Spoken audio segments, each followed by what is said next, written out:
नमस्ते स्टूडेंट, आज हम यहाँ पर उत्तराखंड टीईटी 2021 में पर्यावरण अध्ययन यानी ईवीएस का पेपर करते हैं। हमारा जो पहला प्रश्न है वह पहला प्रश्न आपका क्या कहता है, देखिएगा।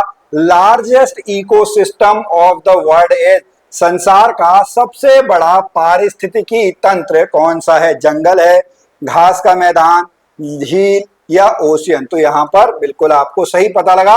यह क्या है? यह ऑप्शन नंबर आपका है, ऑप्शन नंबर डी इसका बिल्कुल सही उत्तर है। जो संसार का सबसे बड़ा पारिस्थितिकी तंत्र है वह आपका क्या है? वह आपका ओशियन है। हम बता दें कि जो पृथ्वी है, पृथ्वी की सतह में 71% से ज्यादा जो है वह आपका क्या है? वह आपका पानी ही है। उसके बाद सेकंड क्वेश्चन है, भारत का पहला राष्ट्रीय उद्यान, first national park of Uttarakhand. बहुत ही इजी क्वेश्चन है, जो कि उत्तराखंड में कॉर्बेट है। 1936 में इसका नाम आपका क्या था? इसका नाम आपका हेली नेशनल पार्क था। क्या था? Heli national park. बाद में इसका नाम हुआ रामगंगा और इस समय जो नाम है वह आपका कॉर्बेट नेशनल पार्क है। यह पौड़ी और नैनीताल जिले में फैला हुआ है। ऑप्शन नंबर इसका सी जो है वह बिल्कुल सही उत्तर है। अगले प्रश्न में चलने से पहले मैं आपको यहाँ पर बता दूं कि अगर आप अभी उत्तराखंड टीटी की तैयारी कर रहे हैं तो आपको जो हमारी मॉक टेस्ट है इनको आपको एक बार जरूर ट्राई करना चाहिए। पहला मॉक टेस्ट तो वैसे ही आप लोगों के लिए फ्री ऑफ कॉस्ट रखा गया है। अगले प्रश्न पे चलते हैं। गांव में लोग लकड़ी का उपयोग ईंधन के रूप में करते हैं। In villages people use wood as fuel because, क्यों करते हैं भाई? यह एक आदर्श ईंधन माना जाता है? बिल्कुल नहीं। यह आसानी से उपलब्ध है और सस्ती है? यह बिल्कुल सही है। पर्यावरण हितैषी है? बिल्कुल नहीं। Catch fire? बिल्कुल नहीं। तो ऑप्शन नंबर क्या हो जाएगा? थर्ड जो है, थर्ड का ऑप्शन नंबर आपका बी आंसर बिल्कुल सही आंसर हो जाएगा। अगले प्रश्न पे चलते हैं, क्वेश्चन नंबर 4। मृदा अपरदन, सॉइल इरोजन के को कैसे रोका जाता है? सॉइल इरोजन मतलब मिट्टी का कटाव। मृदा अपरदन मिट्टी का कटाव है। वनों का विकास करके? ठीक है। वनों की कटाई करके? नहीं। उर्वरक का अत्यधिक उपयोग? नहीं। जंतुओं द्वारा अतिचरण? नहीं। तो इसका जो है वह क्या हो जाएगा? फोर्थ का जो है, फोर्थ का ऑप्शन नंबर ए बिल्कुल सही उत्तर हो जाएगा। चलिए अगले प्रश्न पे चलते हैं, question number 5। Ganga action plan, okay, Ganga action plan Rajiv Gandhi ji के टाइम पीरियड पे आपका हुआ था। कब हुआ था? राजीव गांधी जी के टाइम पीरियड पे 1986 में। कब हुआ है? 1986। ऑप्शन नंबर क्या हो जाएगा? ऑप्शन नंबर इसका जो है वह आपका ए शुरू हो जाएगा। यह जो है पर्यावरण और वन मंत्रालय के द्वारा लाई गई थी। इसका उद्देश्य जो था वह गंगा के जल का अवरोधन, डायवर्जन, घरेलू सीवेज के उपचार के द्वारा पानी की गुणवत्ता में सुधार करना था। ओके। उसके बाद 2009 में जो है वो आपका यहाँ पर भारत सरकार के द्वारा जो है पर्यावरण संरक्षण अधिनियम 1986 के द्वारा जो है वह आपका राष्ट्रीय नदी इसका गठन किया गया था। क्वेश्चन नंबर 5 का जो है वह ए आंसर बिल्कुल सही आंसर है। अगले प्रश्न पे चलते हैं। रेडियो एक्टिवता की तीव्रता मापी जाती है। देखिए यहाँ पर अगर हम डेसिबल देखें तो डेसिबल जो है वह किसका होता है? वह आपका साउंड है। बी इसका बिल्कुल सही उत्तर है। जो मैडम क्यूरी आपने नाम सुना हुआ होगा, वहां से इसकी जो आपकी रेडियो एक्टिवता की तीव्रता है उसकी यूनिट आपकी क्या आती है? उसकी यूनिट आपकी क्यूरी आती है। जो आपका हर्ट्ज होता है, हर्ट्ज किसकी होती है? हर्ट्ज आपका फ्रीक्वेंसी की यानी आवर्ती की होती है। इसके अलावा अगर यहाँ पर कभी क्यूरी ना दिया हो तो आपको बैकुरल भी दिया जा सकता है। इसकी जो यूनिट है वह आपकी यूनिट क्या होती है? इसकी यूनिट आपकी बैकुरल भी होती है, वह भी आप यहाँ पर नोट कर सकते हैं। अगले प्रश्न पे चलते हैं, क्वेश्चन नंबर 7 पे चलते हैं। क्वेश्चन नंबर 7 क्या कहता है कि आपका माइकोराइजा क्या है? माइकोराइजा कहां पर पाया जाता है? तो यह जो है वह आपका कहां पर पाया है? यह आपका पाइनस जो है, पाइनस में पाया जाता है। माइकोराइजा किसी कवक वाहिक पादपों की जड़ों के बीच में परस्पर सहजीवी संबंध को कहते हैं। तो ऑप्शन नंबर इसका क्या है? Option number C is the right answer. Next question, question number 8 पे हम चलेंगे। क्वेश्चन नंबर 8 देखिए क्या कहता है। टिनिटस रोग क्या है? टिनिटस रोग आपका कहां पर होता है? क्वेश्चन नंबर 8 को हम देखेंगे तो यह जो है जब कान में आपका जो है, आपने देखा होगा हल्की हल्की जो है साउंड आपकी सुनाई देती है, तो वह जो है आपका क्या हो जाएगा? ऑप्शन नंबर ए जो है, ये इसके कारण में कानों में जो आपका मैल है वो हो जाता है। कानों में जब आपका पस भर जाता है, गंभीर चोट लग जाती है, कोई वहां पर इंफेक्शन हो जाता है, उस वजह से जो आपका कानों में हल्की सी आवाज आपको सुनाई देती है, वह आपका टिनिटस रोग होता है। अगले प्रश्न पे चलते हैं, क्वेश्चन नंबर 9। कौन सा जो है वह एयर पॉल्यूटेंट नहीं है? निम्न में से कौन सा एक जो है वह वायु प्रदूषक नहीं है? एक्सरे, CO2, SPM की SO2। क्वेश्चन नंबर 9 को आप देखेंगे तो एक्सरे तो आपका विद्युत चुंबकीय तरंग है। ए इज द राइट आंसर। क्या हो जाएगा? ए। क्या है? ऑप्शन नंबर ए, यह वायु प्रदूषक नहीं है। इसके अलावा जो यहाँ पर लिखे हुए वायु प्रदूषक हैं। क्वेश्चन नंबर 10 पे चलते हैं। Factors responsible for little ice age, लघु हिमयुग के लिए क्या उत्तरदायी कारक आपके यहां पर हैं? वृक्षारोपण, बिल्कुल बिल्कुल। वॉल्केनिक डस्ट, भाई अगर जो है वहां पर आपका जो है ज्वालामुखी धूल ऊपर आई तो पूरा हो गया, ठीक है। उसके बाद सूरज की किरणें वहां पे नहीं पहुंच पाई तो उससे क्या हो जाएगा? उससे लघु हिमयुग जो है वह आपका आ सकता है। तो क्या हो जाएगा? ऑप्शन नंबर बी इसका बिल्कुल सही उत्तर है। यहाँ पर डॉक्टर मिलर ने क्या कहा था उसको भी देख लेते हैं।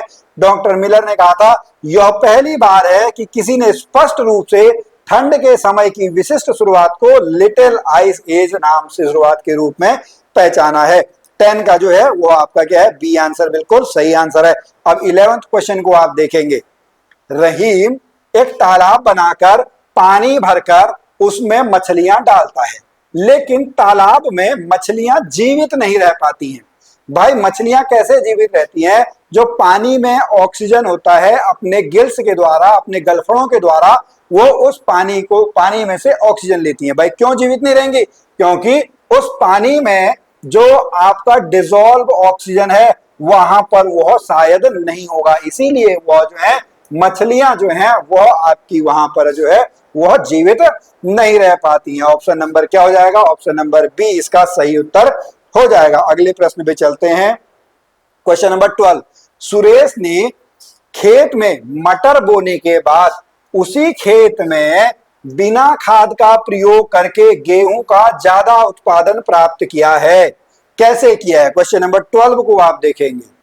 प्रकाश संश्लेषण से बिल्कुल नहीं, ये भी नहीं, ये है राइबोजियम जीवाणु, राइबोजियम बैक्टीरिया। क्वेश्चन नंबर 12 जो है 12 का यहाँ पर क्या आंसर है? 12 का जो है वह सी उत्तर बिल्कुल सही है। क्या है? Option number C, rhizobium bacteria. Next question number 13। यहां पर आप क्वेश्चन नंबर 13 को जो है एक बार डिटेल में आप लोग पढ़ लीजिएगा। देखिए जो आपके कोड हैं, इन कोडों को भी आप लोग जो है वो देखिएगा, आपको क्या पता लगता है।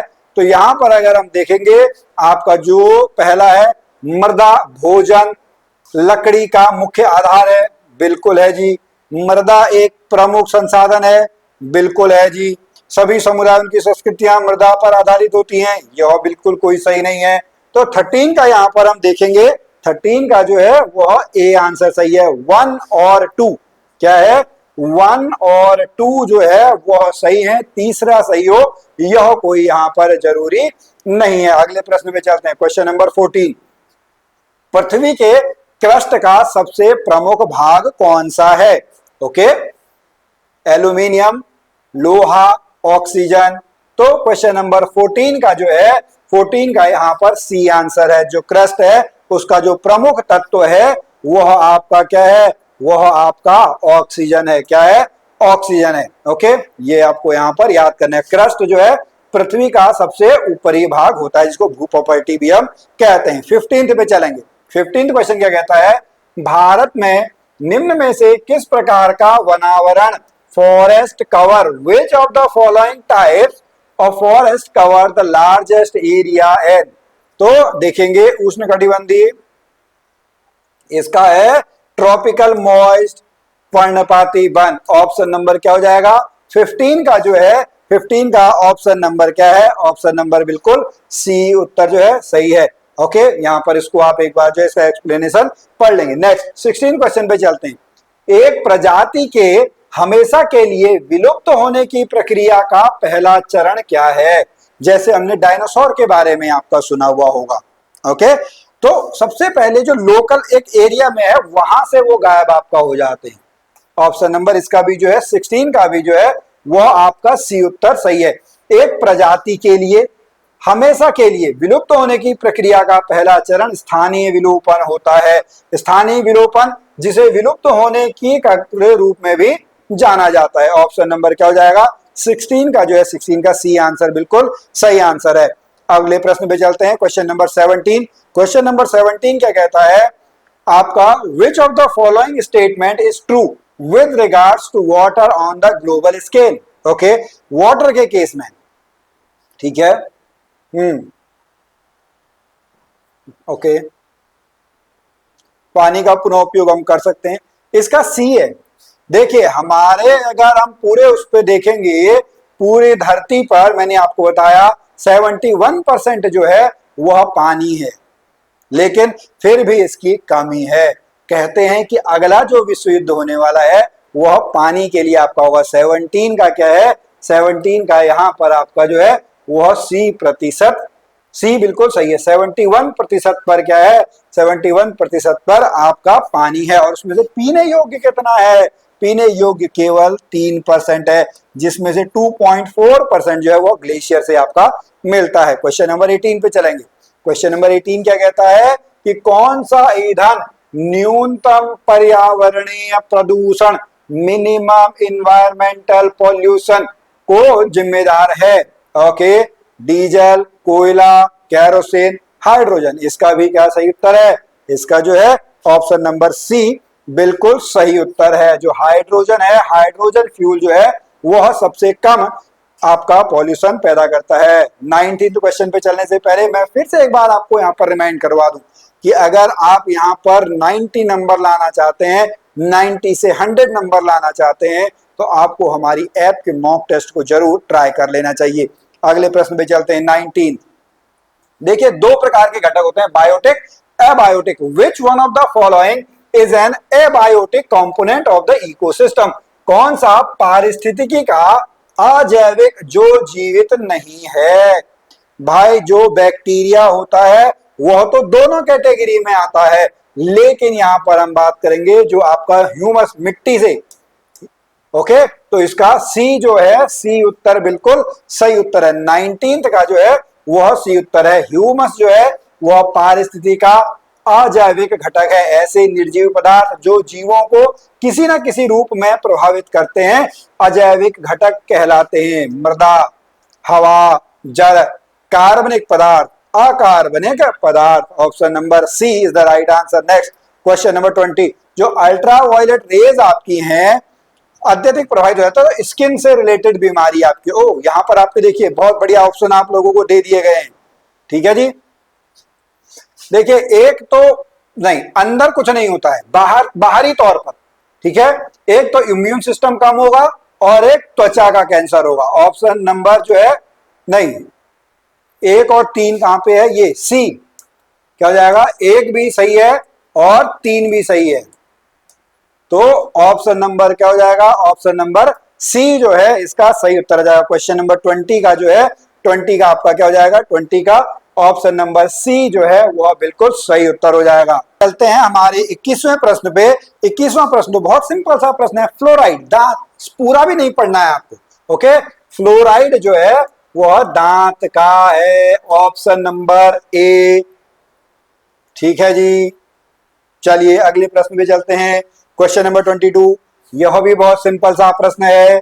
आगरा में ताजमहल एसिड रेन आपने सुना हुआ होगा, तो यह आपका किससे रिलेटेड है, यह आपका वायु प्रदूषण से रिलेटेड है। इसको क्या कहते हैं, इसको आपका एसिड रेन, SO2 और NO2। ठीक है जी, ऑप्शन नंबर ए बिल्कुल सही उत्तर यहां पर है। नेक्स्ट क्वेश्चन नंबर 23 पढ़ लेंगे भैया, बड़े बड़े क्वेश्चन है, तो टाइम मैनेजमेंट का यहां पर ध्यान रखना है। टाइम मैनेजमेंट का ध्यान रखने के लिए प्रैक्टिस जरूरी है। प्रैक्टिस के लिए मॉक टेस्ट प्रैक्टिस करिए। Disposable plastic plates which are thrown away after eating food should not be use because. भोजन खाने के पश्चात प्लास्टिक की जिन प्लेटों को फेंक दिया जाता है उन्हें दोबारा से उपयोग नहीं करना चाहिए। क्यों नहीं करना चाहिए भाई दोबारा से उपयोग, जो है यह है, they are made of non biodegradable material. यह जो है नॉन बायोडिग्रेडेबल मटेरियल से आपका बने हुए होते हैं। ऑप्शन नंबर जो है डी 23 का जो है 23 का डी आंसर बिल्कुल सही उत्तर है। अगले प्रश्न में चलते हैं। क्वेश्चन नंबर 24वां जो है, विश्व का सबसे तेजी के साथ घट रहा प्राकृतिक कौन सा है? सबसे तेजी से क्या घट रहे हैं? जंगल, शहर बने जा रहे हैं, कंक्रीट की बिल्डिंगें आपके बनी जा रही है। सबसे जो आपका है, हम पेड़ों को काटते जा रहे हैं, जंगल कम होते जा रहे हैं। 24 का जो है 24 का बी आंसर बिल्कुल सही आंसर है। 25 पे चलेंगे। 25 क्या कहता है? पर्यावरणीय अध्ययन में शैक्षणिक भ्रमण, एजुकेशनल एक्सकर्शन इन ईवीएस क्या है? भाई बच्चों को जो है वह एक्सपीरियंस के लिए, hand on experience, first hand experience जब हम बच्चों को बाहर ले जाते हैं, तो 25 का जो है वह बी उत्तर बिल्कुल सही उत्तर है। 26 पे चलेंगे साहब। 26 क्वेश्चन क्या कहता है? देखेंगे, पर्यावरणीय शिक्षा से क्या अभिप्राय है? बिजी रखा जाए? बिल्कुल नहीं, पर्यावरण का संबंध नहीं। ठीक है, इसका जो है वो है डी आंसर, शिक्षा के माध्यम से पर्यावरण को दूषित होने से बचाना। 26 का जो है वो डी उत्तर बिल्कुल सही उत्तर है। अगले प्रश्न में चलेंगे। Question number 27। देखिए इतना बड़ा प्रश्न है, एक बार इसको आप यहां पर पढ़ लेंगे। ओके, तो यहां पर हमको ऑडियो विजुअल का यूज करना चाहिए। ऑप्शन नंबर क्या हो जाएगा? 27 का जो है 27 का ए आंसर क्या है? A answer. दोपहर के भोजन के अवकाश के बाद पर्यावरणीय अध्ययन पास में आप यह पाते हैं कि बच्चे पाठ में रुचि नहीं ले पा रहे हैं, तो पाठ को रोचक बनाने के लिए आपको बहुआयामी बुद्धि पर आधारित दृश्य श्रव्य सामग्रियों का प्रयोग करना चाहिए। क्वेश्चन नंबर 28 पे चलेंगे। देखिएगा क्वेश्चन नंबर 28 आप लोग पढ़िएगा। एनसीईआरटी की पाठ्य पुस्तकों में पर्यावरण अध्ययन को उच्च और प्राथमिक स्थान दिया गया है। क्यों भाई? बच्चों के जो आपका अपॉर्चुनिटी देनी है, बच्चों को क्या करना है? बच्चों को अपॉर्चुनिटी देनी है। ऑप्शन नंबर बी 28 का जो है 28 का क्या है? बी आंसर बिल्कुल सही उत्तर है। क्वेश्चन नंबर 29 पे चलेंगे। क्वेश्चन नंबर 29 पढ़िएगा। आंचल frequently ask proving the imaginative question in her class 5th of EVS. By doing so, she aims the improving. आंचल कक्षा 5 में पर्यावरण दिन की कक्षा में अक्सर गहन जांच पड़ताल वाले और कल्पनाकारक प्रश्न पूछती है। तो इसका प्रश्न करने का उद्देश्य क्या आपका है? 29 थिंकिंग स्किल क्या है?